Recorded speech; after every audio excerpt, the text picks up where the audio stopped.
Hello dear students, आप जानते हैं कि डिस्क्रिमिनेंट को डी से रिप्रेजेंट करते हैं जिसकी value B square minus 4ac के बराबर होती है, जहां A B C quadratic equation से लिए जाते हैं।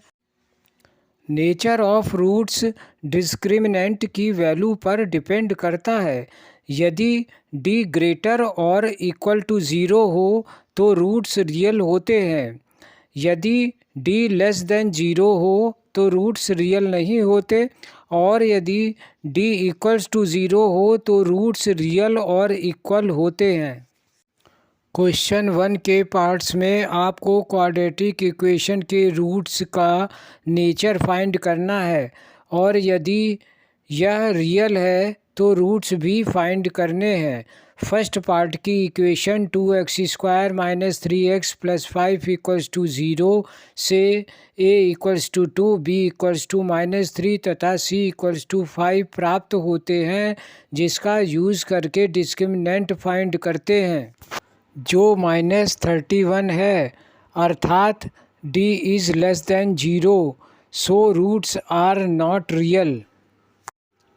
सेकेंड पार्ट की इक्वेशन है 3x² minus 4√3x plus 4 equals to 0, जिसमें a equals to 3, b equals to -4√3 तथा c इक्वल्स टू 4 हैं, और जिसका यूज़ करके डिस्क्रिमिनेंट फाइंड करते हैं, जो 0 आता है, अतः रूट्स रियल और इक्वल हैं।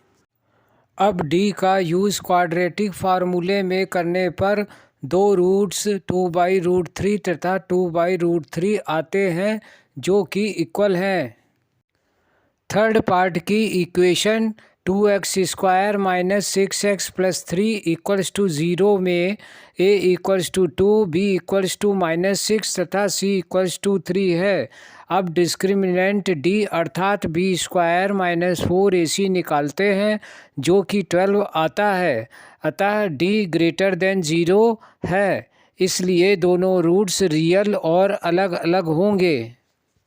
अब डिस्क्रिमिनेंट का यूज़ करके रूट्स फाइंड करते हैं, तो x equals to 3 plus minus √3 whole divided by 2 आता है, अतः रूट्स 3 प्लस √3 डिवाइडेड बाई 2 और 3 माइनस √3 होल डिवाइडेड बाई 2 हैं।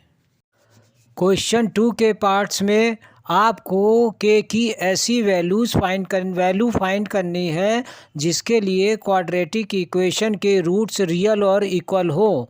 फर्स्ट पार्ट की equation 2x² plus kx plus 3 equals to 0 को स्टैंडर्ड क्वाड्रेटिक इक्वेशन से कंपेयर करने पर a equals to 2, b equals to k तथा c इक्वल्स टू 3 प्राप्त होते हैं, जिनका यूज़ करके discriminant b² minus 4ac find करते हैं, जो k² माइनस 24 प्राप्त होता है।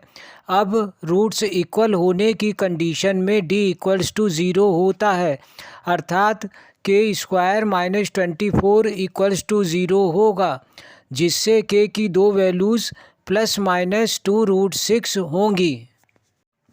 सेकेंड पार्ट की equation kx multiply by within bracket x minus 2 bracket close plus 6 equals to 0, अर्थात kx² minus 2kx plus 6 equals to 0, जहाँ a equals to k, b equals to -2kx तथा c is equal to 6 है, जिसका use करके discriminant b² minus 4ac find करते हैं, जो 4k² minus 24k आता है।